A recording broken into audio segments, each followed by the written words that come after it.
મુંબઈના એક નાનકડા વિસ્તારમાં એક માણસ રિક્ષા ચલાવતો હતો. તેણે રિક્ષા ભાડેથી લીધેલી હતી, એટલે એ ભાઈને પોતાની કમાણીમાંથી થોડોક ભાગ રિક્ષાના માલિકને પણ આપવો પડતો હતો. બાકી વધેલા રૂપિયાથી તે પોતાનું ગુજરાન ચલાવતો. એક દિવસ સાંજે જ્યારે તેનો ઘરે જવાનો સમય થયો, ત્યારે તેની પત્નીનો ફોન આવ્યો અને એણે કહ્યું કે તમે જ્યારે ઘરે આવો તો થોડાક શાકભાજી લેતા આવજો. એટલે રિક્ષાવાળો ભાઈ શાક માર્કેટમાંથી શાકની ખરીદી કરે છે અને જેવો જ શાકભાજીનો થેલો રિક્ષામાં પાછળ રાખવા જાય છે તો તે જોવે છે કે ત્યાં એક નાનકડું બેગ પડેલું છે. તેણે જેવું જ તે બેગ ખોલીને જોયું તો તેમાં સોના ચાંદીના દાગીના હતા અને તેની કિંમત કદાચ લાખોમાં હશે. આ જોઈને તે રિક્ષાવાળો ખૂબ જ હેરાન પરેશાન થઈ જાય છે અને તે વિચારવા લાગે છે કે આજે આખા દિવસમાં એવી કઈ સવારી આવી હતી કે જેનું બેગ અહીં રહી ગયું હશે. કેમ કે તે ખૂબ જ ઈમાનદાર વ્યક્તિ હતો, એટલે તે ઊંડા વિચારમાં પડી જાય છે. હવે આગળ જોઈશું કે તે રિક્ષાવાળો તે ઘરેણાથી ભરેલું બેગ પાછું આપી શકે છે કે પછી તે બેગ પોતાની સાથે લઈને ઘરે જતો રહે છે. તો મિત્રો, આ આખી વાતને જાણવા માટે વિડીયોને અંત સુધી જરૂરથી સાંભળજો. વિડીયો પસંદ આવે તો લાઈક અને શેર કરજો. ચેનલને સબસ્ક્રાઇબ જરૂરથી કરજો.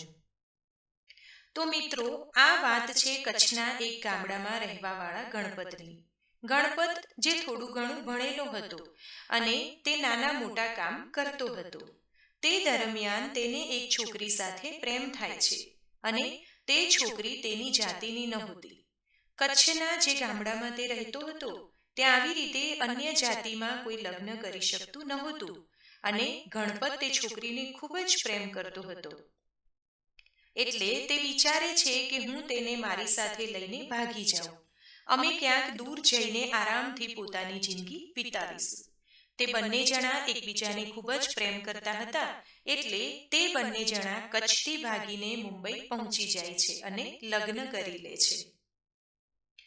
મુંબઈમાં પહોંચીને તે એક ચાલીમાં એક રૂમ ભાડે લે છે અને ત્યાં પોતાની પત્ની સાથે રહેવા લાગે છે. બંને એકબીજાને સાચો પ્રેમ કરતા હતા.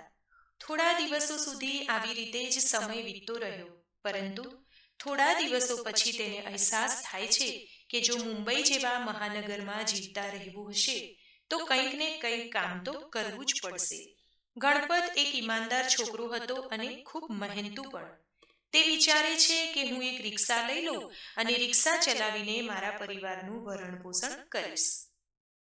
આવી રીતે જ હસી ખુશી જિંદગી પસાર થાય છે. ગણપત નાનું મોટું કામ કરીને મહેનત મજૂરી કરે છે. તે બે જણા જ હતા, એટલે ખર્ચો પણ ઓછો હતો. થોડા દિવસો મહેનત કર્યા પછી થોડાક રૂપિયા ભેગા થઈ જાય છે. તે રૂપિયાથી તે હપ્તા પર એક રિક્ષા લાવે છે. ધીરે ધીરે સમય વીતવા લાગ્યો અને સમયની સાથે તેના ઘરે એક દીકરીનો જન્મ થાય છે. હવે ઘરમાં 3 સદસ્ય થઈ ગયા અને ખર્ચો પણ પહેલા કરતા વધી ગયો હતો. તેની દીકરી 6 મહિનાની થઈ તો તેને એક બીમારી થઈ જાય છે અને તે બીમારીના કારણે ગણપત ઉપર મુસીબતોનો પહાડ તૂટી પડે છે. હવે રૂપિયાની સગવડ કરવા માટે ગણપતને મજબૂરીમાં રિક્ષા વેચવી પડે છે, કેમ કે તેની પાસે બીજો કોઈ વિકલ્પ ન હતો.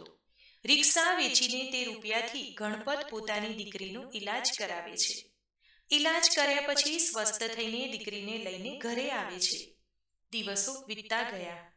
મારી પત્ની અને મારી દીકરી બંનેને હું દુઃખી તો નહીં જ થવા દઉં. બંનેનું સારી રીતે ધ્યાન રાખવું એ મારી જવાબદારી છે અને એના માટે થઈને મારે કંઈક ને કંઈક કામ કરવું પડશે. આ વિચારમાં જ ખોવાયેલો ગણપત પરિવારની ખૂબ જ ચિંતા કરે છે. ત્યારે ગણપતના સાથી રિક્ષાવાળા જે તેની સાથે રિક્ષા ચલાવતા હતા તે તેને જણાવે છે કે એક રિક્ષા માલિકની પાસે ઘણી બધી રિક્ષાઓ છે અને તેઓ પોતાની રિક્ષા ભાડે ચલાવવા માટે આપે છે. એટલે કે રિક્ષાને 12 કલાક માટે ભાડે આપે છે અને બદલામાં થોડાક રૂપિયા લે છે. આ વાત સાંભળીને ગણપત ખુશ થઈ જાય છે અને તે પોતાના મિત્ર સાથે તે વ્યક્તિ પાસે પહોંચી જાય છે.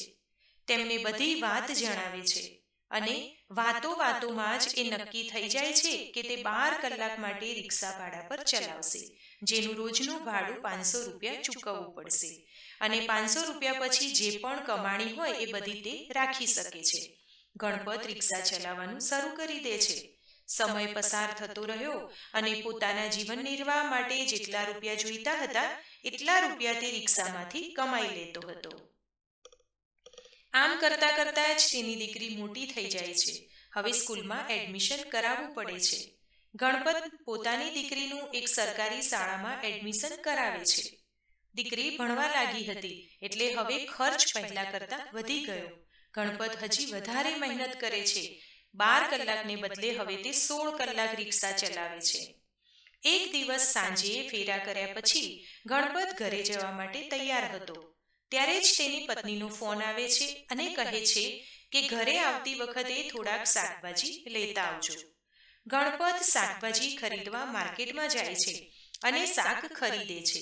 જેવો જ તે શાકભાજીની થેલી રિક્ષામાં પાછળ રાખવા જાય છે ત્યાં તેને એક નાનકડું બેગ પડેલું દેખાય છે. તે બેગ જોઈને તે હેરાન રહી જાય છે. પછી તે બેગ ખોલીને ચેક કરે છે તો તેની અંદર ઘણા બધા સોના ચાંદીના દાગીના હતા.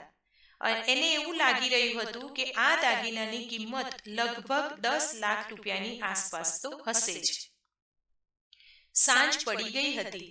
ઘરે જવાનો સમય પણ થઈ ગયો હતો. તે વિચારમાં પડી ગયો કે આ બેગ કોનું હશે, કેમ કે આખા દિવસમાં તેણે ઘણી બધી સવારી અહીંથી ત્યાં પહોંચાડી હતી. આ બેગ તેની રિક્ષામાં રહી ગયું હતું.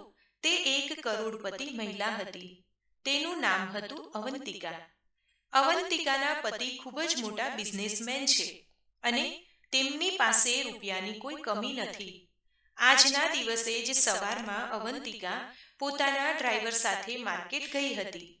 તેને માર્કેટમાંથી થોડાક દાગીના ખરીદવા હતા, કેમ કે પોતાની બહેનની દીકરીના લગ્નમાં જવાનું હતું. બજારમાંથી દાગીનાની ખરીદી કરીને તે બહાર આવીને પોતાની ગાડીમાં બેસે છે અને ડ્રાઈવરને ઘરે લઈ જવા કહે છે. પરંતુ ગાડી ચાલુ ન થઈ એટલે અવંતિકા મેડમ હેરાન થઈ જાય છે, કેમ કે તેમને સાંજે જ લગ્નમાં જવા માટે નીકળવાનું હતું. તેમણે ખરીદી તો કરી લીધી હતી, પરંતુ તેમને ઘરે જઈને તૈયાર પણ થવાનું હતું. એટલે અવંતિકા મેડમ ડ્રાઈવરને કહે છે કે તમે ગાડી સર્વિસ કરાવીને ઘરે પહોંચી જજો. હું રિક્ષાથી ઘરે જતી રહું છું એટલે મારે મોડું ન થાય. ત્યાર પછી અવંતિકાબેન ગણપતની રિક્ષામાં બેસી જાય છે અને રિક્ષાની સાઈડમાં જ્યાં જગ્યા હતી ત્યાં આ ઘરેણાની બેગ મૂકી દે છે. ત્યાર પછી તે ફોન પર વાત કરવા લાગે છે.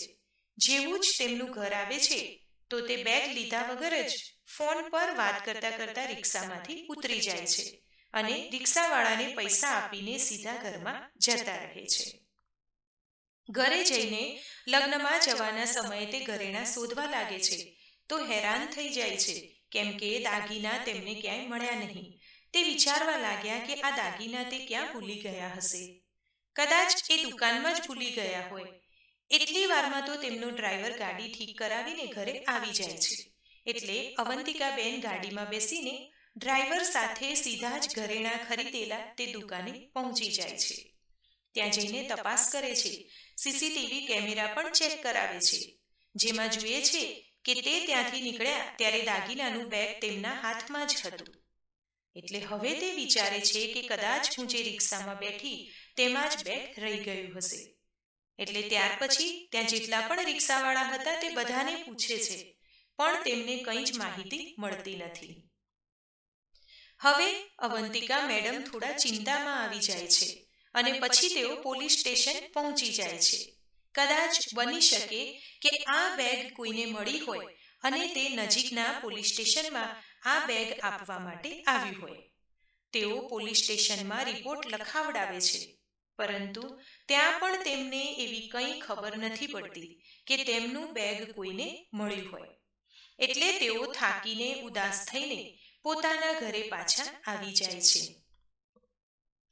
તેઓ ખૂબ ચિંતા કરે છે, કારણ કે વાત એમ હતી કે લગ્નમાં બહેનની દીકરીને આપવા માટે થઈને તેમણે તે દાગીના ખરીદ્યા હતા. એટલે તેઓ ખૂબ જ પરેશાન થઈ જાય છે. ત્યારે અચાનક જ તેમના ઘરની ડોરબેલ વાગે છે. જેવા જ અવંતિકા મેડમ દરવાજો ખોલે છે તો સામે બીજું કોઈ નહીં પરંતુ ગણપત જ ઊભો હતો. દરવાજો ખુલતા જ ગણપત તેમને પૂછે છે, મેડમ, શું તમારું કોઈ બેગ રિક્ષામાં રહી ગયું હતું? એટલે અવંતિકા મેડમ કહે છે, હા ભાઈ, મારું જ બેગ તારી રિક્ષામાં રહી ગયું હતું. ગણપત પૂછે છે કે મેડમ, કયા રંગનું હતું તમારું બેગ? અવંતિકા મેડમ કહે છે કે લાલ કલરનું બેગ હતું અને તેની અંદર સોના ચાંદીના દાગીના હતા, જેની કિંમત લગભગ 10 લાખ રૂપિયા હતી. આ વાત સાંભળીને ગણપતને વિશ્વાસ થઈ જાય છે કે આ બેગ આ મેડમનું જ છે. એટલે તે પોતાની રિક્ષા પાસે જાય છે અને રિક્ષામાંથી બેગ લઈને આવે છે અને મેડમને આપી દે છે. અવંતિકા મેડમ આ બેગ અને રિક્ષાવાળાને જોઈને ખૂબ જ આશ્ચર્યમાં પડી જાય છે. તેવું વિચારે છે કે આટલો મામૂલી રિક્ષાવાળો માણસ આટલા દાગીનાથી ભરેલી બેગ જોઈને પણ મને પાછી આપવા કેમ આવ્યો છે? કેમ કે આજના સમયમાં આવા પ્રામાણિક વ્યક્તિ મળવા ખૂબ જ મુશ્કેલ છે. અને એટલા માટે જ અવંતિકાબેન આ વાત વિચારવા માટે મજબૂર થઈ જાય છે. પછી તેઓ ગણપતને ઘરની અંદર બોલાવે છે, તેનો ખૂબ આભાર માને છે અને કહે છે કે આ બેગ મારા માટે ખૂબ જ જરૂરી હતું. ત્યાર પછી ગણપતને ચા પીવડાવે છે. ચા પીતા પીતા અવંતિકાબેન તેને પૂછે છે, ભાઈ, એ જણાવ, હું તો તારી રિક્ષામાં બેગ ભૂલી ગઈ હતી. તું ઈચ્છતો તો આ બેગ લઈને જઈ શકતો હતો. આનાથી તારી જિંદગી બદલાઈ જાત. તો પછી તે એવું કેમ ન કર્યું? ગણપત કહે છે કે બેન, અમે ગરીબ જરૂર છીએ, પરંતુ અમે ઈમાનદાર છીએ. ભગવાન જે અમને આપવા ઈચ્છે છે અમે એના આશરે જ રહીએ છીએ. જો અમે પેસેન્જર સાથે આવું કરીશું તો આ દુનિયામાંથી ઈમાનદારી ખતમ થઈ જશે. આ સાંભળ્યા પછી અવંતિકા મેડમ તેના તરફ એક અલગ નજરથી જોવા લાગે છે. કેમ કે તેમણે આજ સુધી આટલો ઈમાનદાર વ્યક્તિ જોયો ન હતો, જેણે એ નક્કી કરી લીધું હતું કે પરિસ્થિતિ ગમે તેવી હોય પણ હું મારી ઈમાનદારી નહીં મૂકું.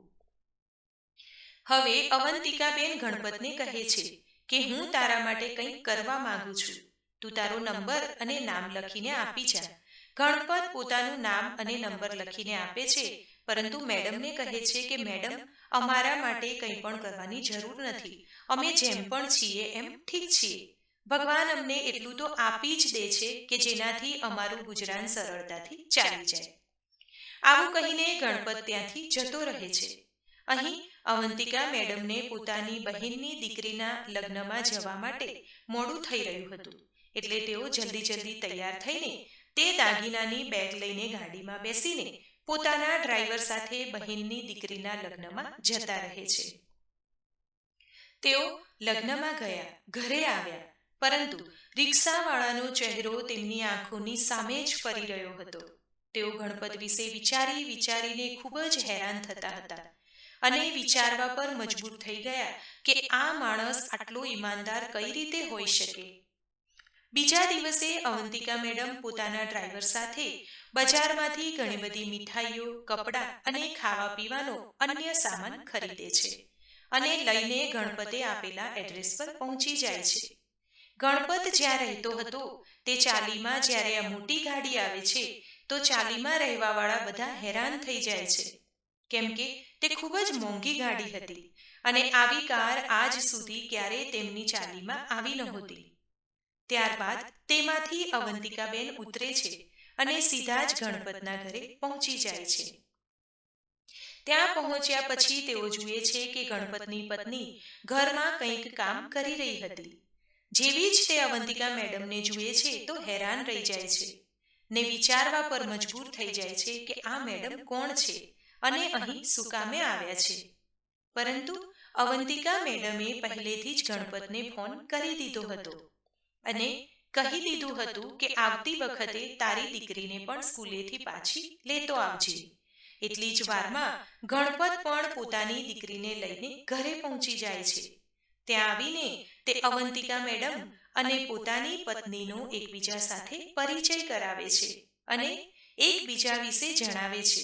કહે છે કે આ મેડમનું બેગ કાલે મારી રિક્ષામાં રહી ગયું હતું ને મેં તને આવીને વાત કરી હતી ને, આ એ જ મેડમ છે. અવંતિકા મેડમ પોતાના ડ્રાઈવરને મોકલીને ગાડીમાંથી બધો જ સામાન મંગાવી લે છે. અવંતિકા બેન ગણપતની દીકરી માટે ઘણા બધા કપડાં લઈને આવ્યા હતા. તેની પત્ની માટે ઘણી સાડીઓ લઈ આવ્યા હતા અને સાથે ઘણો બધો ખાવા પીવાનો સામાન લઈ આવ્યા હતા. પછી જેવો જ તે આ બધો સામાન ગણપતને આપવા લાગે છે તો ગણપત પહેલા તો ના પાડે છે. કહે છે કે મેડમ, આની કોઈ જરૂર નથી. જો તમારો સામાન મારી રિક્ષામાં રહી ગયો હતો તો તેને પરત કરવો મારી ફરજ હતી. આ વાત સાંભળ્યા પછી અવંતિકા મેડમ તેને કહે છે કે ના ના, એવું નહીં થાય. આ બધી વસ્તુઓ તમારે લેવી જ પડશે, કેમ કે જે સામાન તે પાછો આપ્યો હતો તે સામાનથી તારી આ રિક્ષા જેવી બીજી 3-4 રિક્ષા આવી જાત. એટલે તે જે ઈમાનદારી દેખાડી છે, આને તું તારી ઈમાનદારીનું ઇનામ સમજ અને પોતાની પાસે રાખી લે. અવંતિકા બેન બધો જ સામાન આપી દે છે અને ત્યાં જ બેસીને બધા સાથે વાતચીત કરે છે. વાતોમાં ગણપતની આખી કહાની સાંભળે છે તો અવંતિકા મેડમ પણ ભાવુક થઈ જાય છે. ગણપતે તેમને પોતાના વિશે જણાવ્યું કે આ રિક્ષા ભાડા પર ચલાવું છું અને તેનાથી જ મારા પરિવારનું ગુજરાન ચલાવું છું. તેની એક દીકરી એક સામાન્ય સરકારી સ્કૂલમાં ભણે છે. આ બધું સાંભળ્યા પછી અવંતિકા મેડમ તેના માટે હજી વધારે કંઈક કરવા માંગતા હતા. તે ગણપતને કહે છે કે તારી આ દીકરી આજથી મારી દીકરી છે. તેના ઉછેરની બધી જ જવાબદારી હવે મારી છે. અવંતિકા મેડમ ગણપતને તેમની ઓફિસનું એડ્રેસ આપે છે અને કહે છે કે કાલે સવારે તું મારી ઓફિસે પહોંચી જજે. બીજા દિવસે સવારે ગણપત રિક્ષા લઈને તે ઓફિસે પહોંચી જાય છે. ત્યાં ગયા પછી તે અવંતિકા બેનને મળે છે. અવંતિકા બેન પોતાના મેનેજરને કહે છે કે તમે એવું કરો કે ગણપત માટે એક રિક્ષા નવી ખરીદી લો અને તેને આપી દો. તેનું બધું જ પેમેન્ટ કંપનીના એકાઉન્ટમાંથી કરી નાખજો. આ વાત સાંભળીને ગણપત તેમને ના પાડે છે, પરંતુ અવંતિકા મેડમ તેને જોરથી એક નવી રિક્ષા અપાવે છે. હવે ગણપત પોતાની રિક્ષા ચલાવવા લાગ્યો. હવે ન તો તેને કોઈને ભાડું આપવું પડતું હતું કે ના હપ્તા ચૂકવવા પડતા હતા. પોલીસવાળાને આ વાતની ખબર પડતા તેઓ પણ ગણપતનું સન્માન કરે છે અને ઇનામ આપે છે. આખા શહેરમાં આ વાત ફેલાઈ જાય છે અને આ રિક્ષાવાળાનું ઉદાહરણ આપવામાં આવે છે એક ઈમાનદારી માટે, કેમ કે તેને 10 લાખ રૂપિયાનો સામાન એમને એમ જ પાછો આપી દીધો હતો. તેની જગ્યાએ કદાચ કોઈ બીજો વ્યક્તિ હોત તો આવું ન કરી શકત. તો મિત્રો, આ હતી આજની એક ઈમાનદાર રિક્ષાવાળાની કહાની, જે પોતાની ઈમાનદારીને ખરાબ થવા દેતો નથી. ભલે લાખો રૂપિયાનો સામાન મળવા છતાંય લાલચ કરવાની જગ્યાએ પોતાની ઈમાનદારી બતાવે છે. તો મિત્રો, હું આશા રાખું કે તમને આજની આ કહાની જરૂરથી પસંદ આવી હશે. કહાની પસંદ આવી હોય તો વિડીયોને લાઈક જરૂરથી કરજો અને આવા જ નવા વિડીયો સાંભળવા માટે અમારી ચેનલને સબસ્ક્રાઇબ જરૂરથી કરજો. ધન્યવાદ. સર્વેને મારા જય શ્રી કૃષ્ણ.